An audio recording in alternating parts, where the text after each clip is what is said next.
Sometimes we need to look to the past to better inform our future. Autism often spans generations, with parents and children sharing similar experiences. However, rarely do we see a generational perspective from a caretaker, examining how our society has evolved, not only in how we think, but also in how we care for those with autism. And despite increased awareness, there is still a desperate need for better support. In this episode, we are joined by Lola Dada-Olley, whose lifetime of experience supporting loved ones with autism reveals the progress we've made as a community and the battles we continue to fight for access to equitable outcomes in life. Hi, I'm Dr. Teresa Haskins, and welcome to Think Differently, the podcast that challenges the status quo and explores the power of neurodiversity to create a more inclusive and accessible world. Together, we will talk about everything from the value of different perspectives to the limitless potential of human beings. We'll explore how embracing differences can lead to endless possibilities and how you can maximize strengths to make a positive impact on the world. So sit back, relax, and join me as we get ready to think differently. So hi, everyone.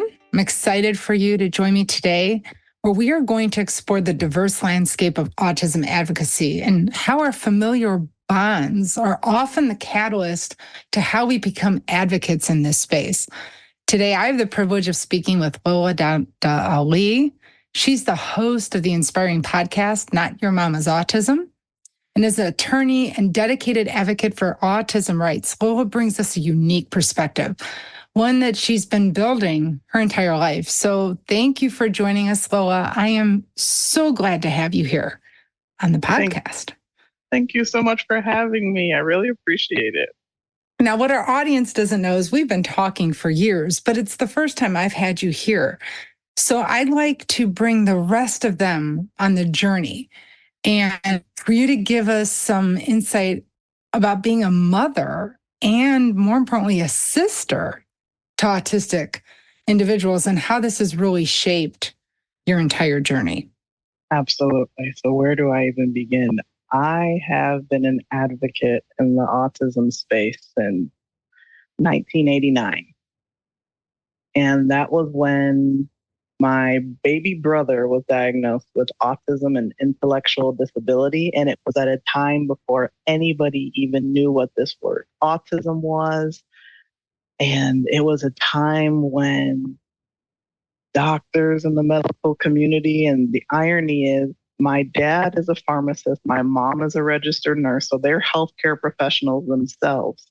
And they just felt so lost because their colleagues, fellow members of the medical community, was clear they did not know what to do with my brother. And that's when I was first introduced to, now when you're grown, you know what these quote big words are. But now that I'm older, I witnessed my parents kind of punch in the dark. And it was a time when there was very little tolerance. There was lots of cruelty. And the R word was still very much used frequently. And they didn't have the resources anywhere near the type of resources I have now. So that's my backdrop. My brother is the blueprint for my modern day advocacy because I was a sibling caregiver before I was ever a parent caregiver. So as we grew up together, as he grew from a boy to an adolescent to now a man, I knew that eventually I would become a lifetime caregiver for him. I ended up going to law school in part because of him. I wanted to make sure there was somebody in the family who could advocate just in case. And what I didn't know is the legal education and the research I would do for my brother would come in really handy when I became a mom to two children on the autism spectrum, a boy and a girl, now 13 and 11. So I see autism through various generations. I call it building a generational mindset over time. And that's the lens upon which I view. my advocacy and how I advocate for three very important people in my life. And what I think is so very interesting is, and you and I have talked about it, is looking at autism over the generations. Like 1980s, not only did people not know what autism was, but the sentiment towards it was very negative, if you could even get people to recognize it at all. And then we fast forward, 30 years? And now we have identity first language and autism pride. And it's got to be a bit jarring from your perspective to really have lived through these transitions. And there's a lot to celebrate, but then you kind of look back and be like, where was all the support? What do you think's really changed? I joke with people and say things like social media. This is one of the few positive things that I think have come out of social media, is seeing representation of people who have similar lived experiences. When you are part of the autism community at a time where people didn't really talk about it because, quite frankly, there was lots of shame and guilt surrounding this condition at the time. And I remember my parents telling people, oh, he's not autistic. He's just hyperactive. Coming up with different reasons as to why he behaved differently than us. To go from that and seeing how it affected the whole family, I think we're just more aware of matters of the brain in a way that we weren't before. And again, now I have these words because I was parentified. My brother did not get the resources he needed. He was very secluded in ways that he shouldn't have been. He should have been more integrated with general society. And I made it a point that once I found out that I have two babies on the spectrum, they would know who they are and they would be very open about who they are. And this is just simply another way of being human.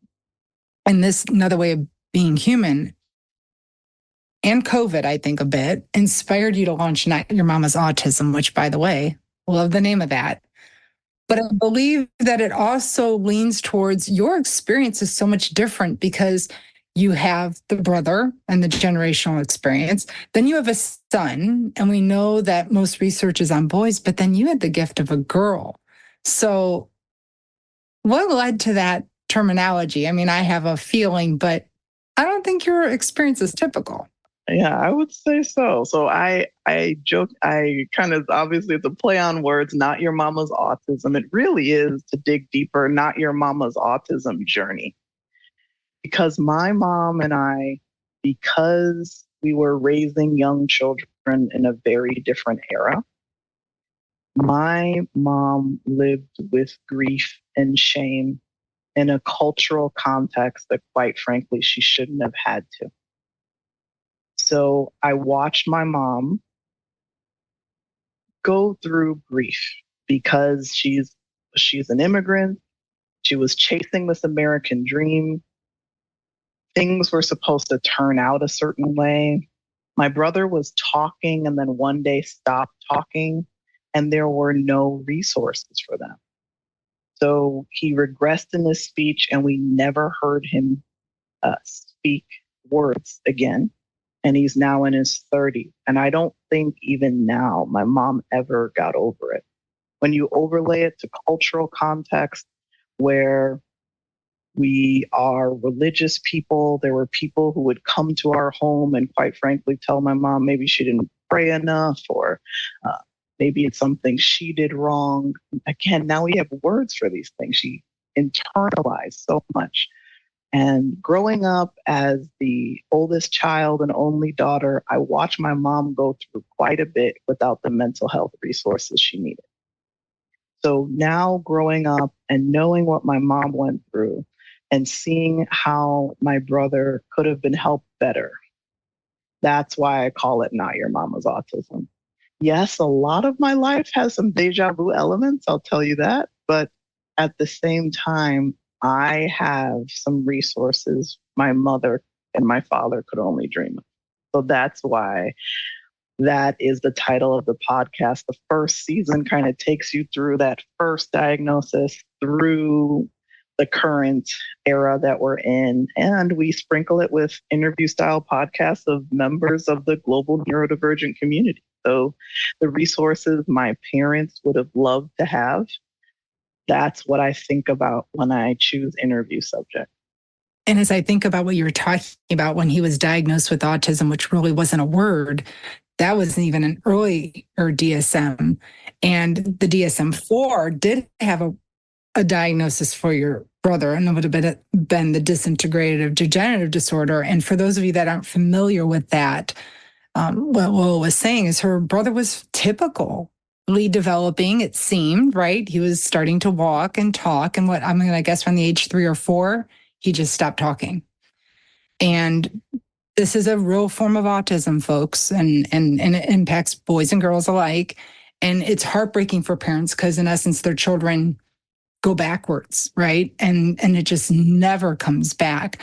In the current DSM-5, they just label it autism level 3, but it doesn't really capture the experience of this typical developing child. And so it's hard to find each other now when you're looking for people with that experience. And then you said, based on your experiences, and I'm sure there's stories behind it, you're like, if I'm going to help my brother, because this is before he became a mother, I'm going to become an attorney. What drove the legal desire, that fight? Yeah. So I joke, besides being a Nigerian immigrant, because during my era, you were one of 3 things: doctor, lawyer, engineer, professor, maybe. And but beyond that, it was a police stop that was not a typical police stop.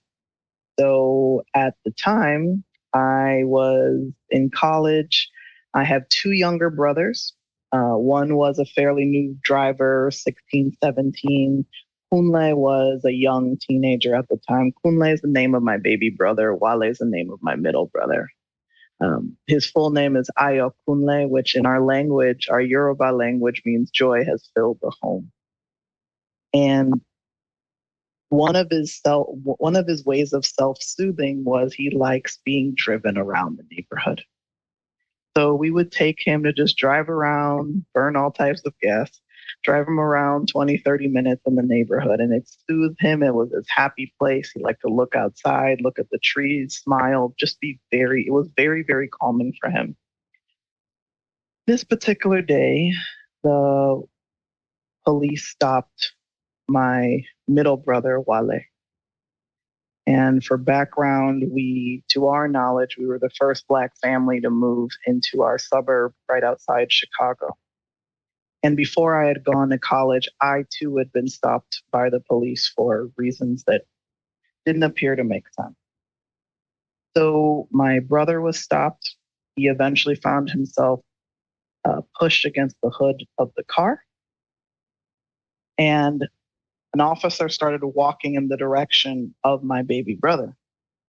You can imagine, for someone on the spectrum who now sees their brother being, he's now taken out of the car, now on the hood of the car, you can imagine the stress level. And, it's not like my brother at that time had access to things like behavioral therapy or speech OT or physical therapy in the ways we know of now. He started shaking incessantly back and forth, what we now know as stimming. He's trying to self-soothe. Stimming. He's seeing what he wasn't used to seeing, people doing something to his brother. So the officer, of course, not being trained in anything autism or neurodivergence related, starts walking to the passenger end of the car and walking toward my brother Kunle, yelling at him to get out of the car. Wale has the presence of mind, and this is his first police interaction himself, to let them know he can't talk. My brother can't talk. And perhaps it's looking at this person shaking incessantly, rocking back and forth incessantly, forward, back, in this motion, and the other brother saying he can't talk. I don't know if someone put two and two together, but they decided to leave it there while they was able to get back into the car. They drove home, and while they called me, to say it was a life-changing experience is an understatement, because I know what I had experienced personally. So now to know that my two little brothers, particularly one who definitely can't process what had happened, or was processing in a way that we don't even know how it affected him because he can't communicate with us in a conventional way. We know that the stress level was particularly high, let alone my brother who was driving the car. It changed me. It changed me. And I knew that at least, even if I never practiced law, at least one of us should go to law school just to be ready, just in case. And that's why you have an attorney sitting on your podcast today. It's because of that story, ultimately. My dad would later bring up law school. I would later mull it over and remember this story. And it was a factor in me realizing that I had to go to law. I had to go to law. So with that legal degree, you have worked on policy and advocacy areas. So obviously you go to law school, you learn a lot of things, you're living a lot of life. What has really gotten your attention is like the area of greatest need that you're like, this is where we really need to be focusing our attention? The thing that bothers me, probably, I don't know if the most is the right word, because there are a lot of things that bother me in this space, but the difference in resources available to families based on your zip code bothers me to my core. And for instance, if you're a child who is diagnosed with autism and you're still in this early intervention period, so 0 to 3, you, depending on where you live, insurance can cover either an entire hour of speech therapy or just 30 minutes of speech therapy. You can imagine over time, and they're still billed at similar rates. You can imagine what can happen if one child has access to 1 hour of speech therapy multiple times a week versus another child who's only exposed to 30 minutes a week over the same time period. There are also areas of the country where, depending on where you live, the Medicaid waiver list, which is a huge pipeline for resources for families who have either autism diagnoses, intellectual disability diagnoses. Some of these Medicaid waiver lists, and I sit in Texas, it's anywhere between 17 to 19 years long. Meanwhile, in other states, there are Medicaid waiver lists that are 18 months to 2 years long, and parents are complaining there. I look at them like, move here. That can drastically change a child's destiny simply based on their zip code. And that bothers me to my core. We have a tale of two children in our house. So my son got the bulk of his early intervention services in Wisconsin.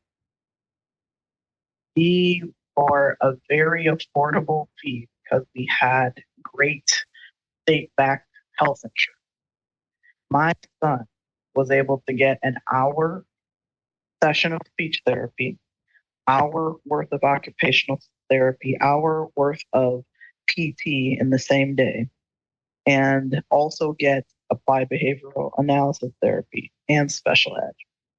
I had to leave my job as deputy general counsel. I focused on my two kids for nearly 4 years, and he got an amazing healthcare experience. We happened to live near the Weissman Center, which was a teaching hospital through the University of Wisconsin-Madison. My daughter was diagnosed in Wisconsin, but then once we moved to Texas, to replicate what her big brother was able to obtain took us nearly to 3.5 years to get simply by moving across the country. And that changes lives either positively or negatively. I would want to see more consistency in healthcare delivery and service delivery and resource delivery for families. We had access to respite care in Wisconsin. It was easy to find. It was far more difficult to find here. And because of the Medicaid waiver list, a lot of our respite is paid completely out of pocket. Private pay. So those are the type of things, if I had a magic wand, I would change immediately for family, because those are the type of things that have generational impact. And I think that's one of the things that when we look at the space globally, I don't know if our global counterparts always appreciate that the US is really a pay-to-pay program in the sense of zip code changes, which you have access to, your employer, and whatever healthcare you can or cannot get through them changes what you get access to, and that we don't have any sort of universal program. So it's really inconsistency. And if you can afford to move or can afford to pay out of pocket, you're going to get a lot better services than people who are dependent on the system working, because it's not. Or even within areas where it could be more challenging, like Texas, you can move into a bubble even with them, and then you'll be a little more protected than some of your counterparts in other areas of the state. Like, we, by intention, where we bought a house, we have police staff, police force that's trained in crisis intervention. We have an adaptive parks and rec program. We have an adaptive library system. We have seasoned special education teachers. We did our best to find a bubble, but of course, that also takes a level of privilege to do. I'm a lawyer, my husband's in finance. Not every family can do that. Not every family can do that. And that, of course, also affects your future, financial future, because for us, I'm a lifetime caregiver ×2. So I'm not thinking as, oh, all my kids will leave the nest and potentially go off to college or trade school. And I will have potentially both my brother and my daughter, where I will take care of both of them into my elder years. So those are the type of things I think about: healthcare delivery, resource delivery, and where even now we are considered somewhat comfortable now. My husband and I own a home. I told you about the little bubble we've created in Texas. But one day my parents will pass on, and my baby brother, who's in his late 30s now, still minimally, I won't even say minimally, I would say non-speaking, still cognitively, according to medical experts, a toddler. If he moves in with me, I'm a little scared about him moving down to Texas, because his benefit amount will decrease simply crossing state lines. So we have to consider possibly us relocating to another state just so that everybody can get the benefits they need. Those are the type of decisions families still have to make now, even though things have gotten a lot better than things were 30 plus years ago. And I think that's why we fight so hard. And I think that's why outsiders don't get it. In a typical home, you have your health care. It may or may not be sufficient. You may get a diagnosis, or somebody breaks an arm, or they come up with, things happen. Kids get diabetes, all these things happen. And we all have these different experiences.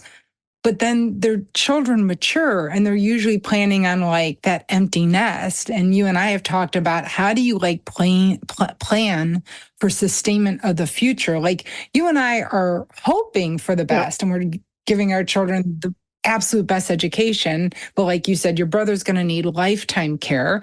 We don't know what the futures hold for our children. And there's this, how do you plan to live forever? And how do you create the structure that lives forever? And so I do think that, I had somebody on the podcast not too long ago, and he was talking about how they want to eradicate the term autism and how the neurodiversity movements should be like creating this inclusive place for all. And I hear it. I do. I see what there is a population that really works for.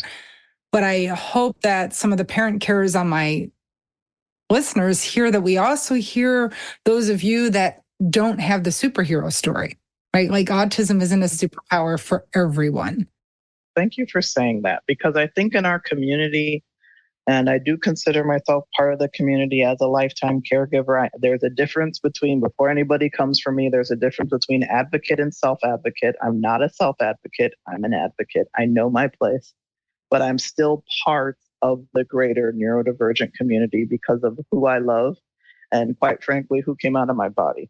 So there's a term that one of my guests a couple of years ago on the podcast used, and I told him I'm going to steal it from you.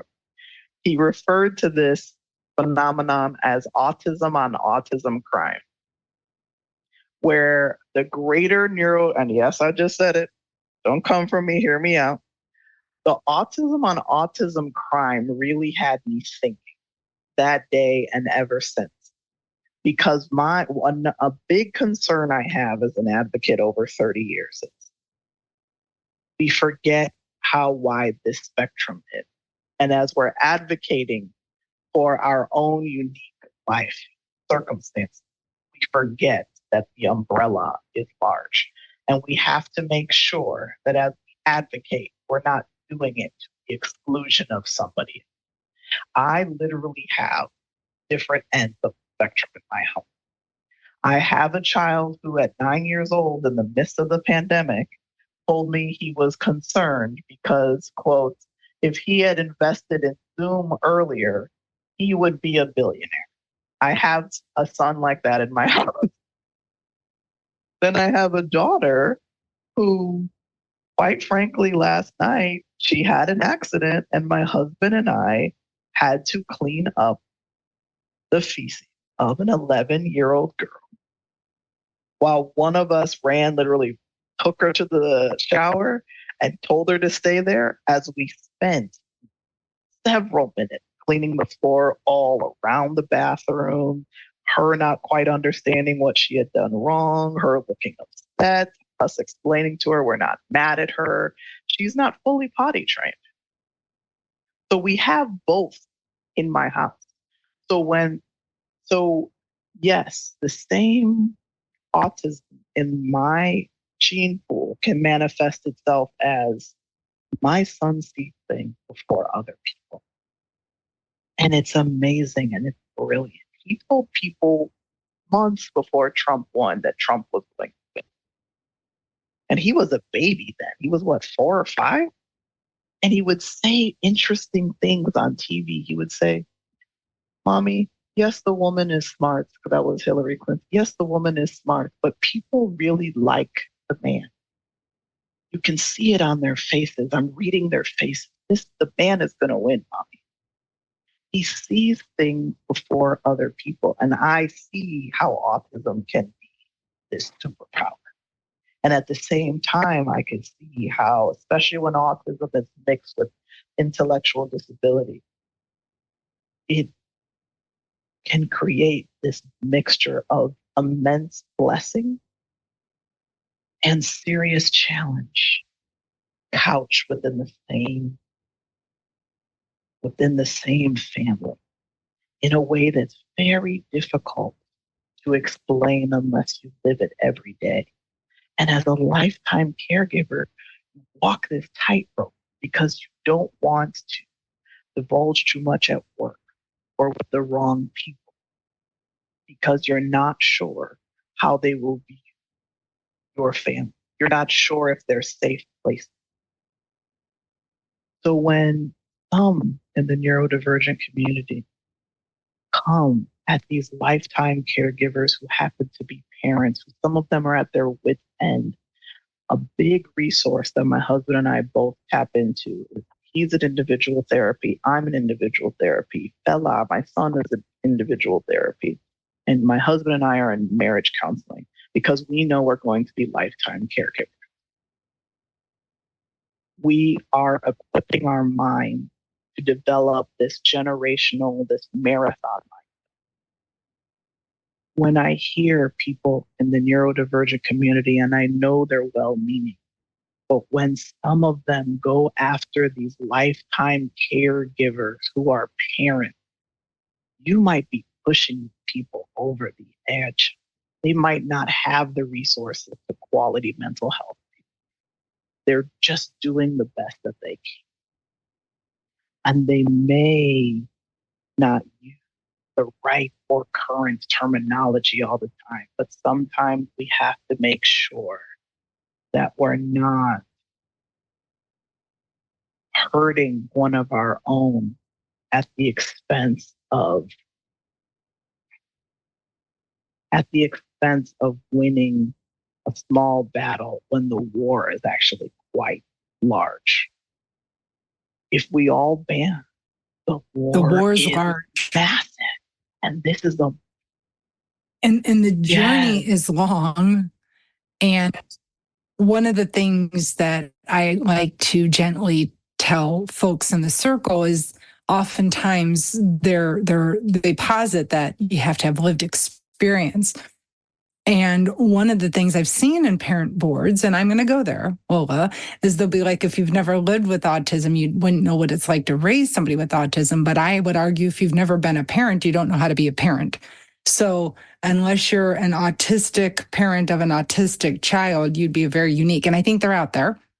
And those people might be able to be like, this is what it would be like to parent with that perspective. But then you think that's a neurodivergent house. So now you actually have two people with different issues. So that's a different story. So what I try to remind folks is lived experience informs a problem statement. And your lived experience only actually informs your experience and what you know. Because unless you are like living with degenerative disorders, and unless you've cared for somebody that needs 24-hour care, you don't have that experience either. And so it's giving each other grace. And that's what I want to see, more grace. I think that for those that want to help parents come along, if you see something and you feel compelled to say something, one way to position that is, have you considered, or in my experience, I have found this helpful. And to not like villainize people who, like you said, are trying and may or may not actually have the resources. Like if somebody's putting their troubles out there, they're not looking to complain, they're seeking help, like genuinely want your help. So I think that's where I think everyone can get a little better, is trying to empathize. But I have found, I don't know about if you felt this way, Lola, I thought I knew what being a parent was going to be like until I became one. Oh my gosh. That is those are some of the truest words. And truest words. We all have plans. There's a babysitting doesn't prepare you. No. Being an aunt doesn't prepare you. It is a whole different game when that child is 100% of your responsibility, 24 hours a day, 7 days a week, and it never ends. It's a different. There's a saying from Mike Tyson, I think, isn't it? He said something to the effect of, everybody has a plan until they get punched in the face, something like that. And that's parenting, a giant punch to the face. So that is parenting. It's parenting. And actually, that's in some ways, if we, like, I just seized on this statement, and it's not to use it against folks, but when they like to say, if you've met one person with autism, you only know one person with autism. Well, if you're autistic, you only know yourself, and you didn't know what it's like to raise you. So unless you've had conversation with your parents to be like, what was it like? What were the challenges? And that's why I went and got my doctorate, because it's one thing, problems inform a need for solution, but you really need to do a lot of research. And just because my solution works and your solution works, do they work for both of us? And so it's that testing and scale. And I go, that's where like, some people like to villainize professionals because they apply methods and stuff that people didn't like. Well, I hear you guys, because I wanted to be a special educator and I dropped out of that program because I was like, I don't like this. Who comes up with this stuff? I don't like it. That's not the words I used. I'm just being PC on my podcast. And they were like, you need to become an educational psychologist. I'm like, well, then that's the job I want. Because the truth is, guys, if you're going to be a doctor, if you're going to be a psychiatrist, there's protocols to have their license and certification they have to follow. It's researchers that can help inform practice changes, and that takes time. We could talk all day. And I do want to turn things, because we've been a little heavy, but your podcast really emphasizes resilience and hope. So as much as you there's a lot of problems and things, how do you keep, you're a pretty positive person. I've known you for a long time. You're always looking forward. Yes. How do you help parents? How do you tell what can we say to the community to be like, look, there's a lot to overcome, but there's a lot of good too. What do you really what's the prize that we should be focusing for? For me, incremental progress is still progress. And because I have that generational perspective, I see so much good. Yes, the challenges have challenges, but just my podcast also exists in part to eradicate shame and guilt. Like in our family, I joke and call ourselves, my last name's Olley, so I jokingly call us Olley Incorporated. And I feel like every organization needs a mission statement, and we do our best to hold true to this. So this is our North Star, our faith being number one, but our mission statement is not to chase traditional notions of success, but to choose significance in the rooms we do find ourselves in. So for us, the reason why I stay so positive is I had to redefine what success now looks like. My husband and I, we created a family that sits at the intersection of race, gender, the immigrant experience, neurodivergence, disability. We've now recognized what our lane looks like. We now have to redefine what success now looks like, because systems have not been put in place that are designed for us. So how can we, once we've recognized our lane, once we've redefined success, now we have to reimagine what it means to thrive. And so us thriving in a world that quite frankly doesn't know what to do with us is putting one foot in front of the other in a consistent way. And that's why to us, incremental progress is still progress. We had to learn to dream again within this structure of life that we have. We had to look at our jobs 5, 6 years ago. My husband and I looked at ourselves and said, okay, are these the type of jobs we would have wanted, or are we making autism a god? Are we so concerned about the structure and the rhythm of our work and worried about how autism would be affected if we were to change jobs? Instead, let's try and change jobs and see what happens.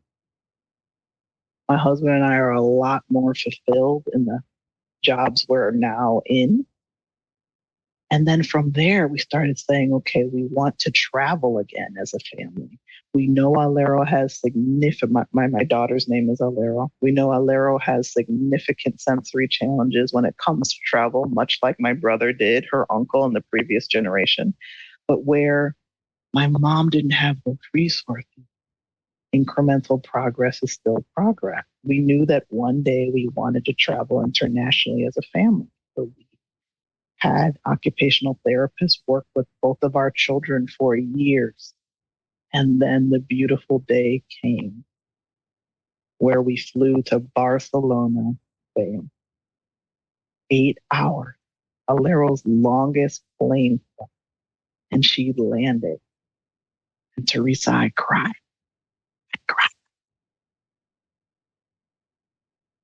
Incremental progress is still progress. So we talk about hope is very much an underlying theme throughout each podcast episode. I don't know if we could end on a higher note. I'm with you on the incremental progress, and I hope all of you take time to tune in to Not Your Mama's Autism. If you want to get a glimpse on the different types of families and parents and advocates and autistic individuals that have changed the landscape and really redefine what it means to succeed in life, because the best way of succeeding is actually defining success for yourself. Tune into Lola and her family. So thank you so much, Lola, for taking the time to be with me. Thank you all for listening to our session today. There will always be more, and continue to challenge what people think is possible, because we're going to redefine that. Thank you all. Thank you. Thank you for listening to this episode of Think Differently. I hope you found our discussion today insightful and thought-provoking. I want to thank Audio Works Studios for their exceptional production and recording support. Without their expertise and dedication, this podcast would not be possible. If you enjoyed this episode, we encourage you to share it with others. Your support helps us to reach new audiences and promote neurodiversity in our world. Also, be sure to subscribe to this podcast on iHeartRadio, Spotify, Apple Podcasts, or your favorite platform so that you can stay up to date on the latest episodes. We look forward to seeing you again soon on Think Differently.